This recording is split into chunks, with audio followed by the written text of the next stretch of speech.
Agni? Yeah. What's in the dark? She said, scared to let go of the warmth in her palms. Well, what do you think? Secrets. Things. All sorts. You're in the dark, Agni. I wish I could see you. And the warmth rose, but it was heavy, so the shadow boy brought his hands under hers to help her hold the spark as it grew. Do you know why it's dark? Catch light. Someone needs to catch light. And the warmth flickered and rose and breathed, and it was orange, like the sky. She could see her hands now, his too just under them, and she could see the outline of his face. And how do you catch light? You need wind, she answered, marveling at how the flame flickered and fought to light the world. But what if there's no wind? She wondered, watching how the breeze played with the fire to make secrets like her hands, Agni's shoulders, the dusty ground, and the amber air clear.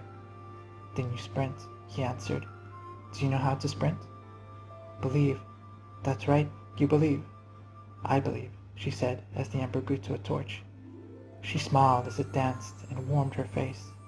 She was sure the fire would wait for the sun. That's why the night was so full of lights, because torches rose to search the world for the sun, until she woke up again. She wondered if she'd wake up tonight too. But what if you can't believe? Then have faith, he said, and took his hands back. For a moment she was frightened she couldn't hold the torch without him. But even as its dance slowed, it shimmered yellow and turned the curious dust into stars. She wondered if God was watching, as the black began to dim into deep pink, and shadows were cast all about.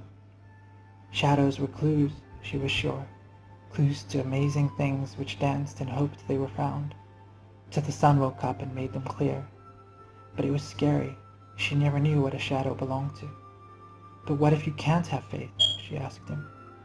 Then be brave, he said, and watched as her trembling hands tried to be still. But what if someone's too scared? She asked. Then catch light.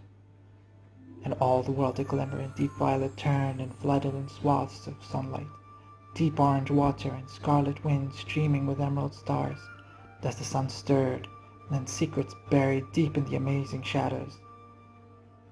And Asem sat up from the sacred night and let the daybreak hit her back. She turned to the window, and the warmth hit her bruised face. It made her eyes open wide, and she saw the truth in the light. The sun still woke. She reached over to the chair where she kept her candle, placed her palm around the flame and took it. She slid to her feet, which pushed dust into the air. Trembling, she reached for the door and opened it with all her might. And somehow, still believing, Asem stepped into the world.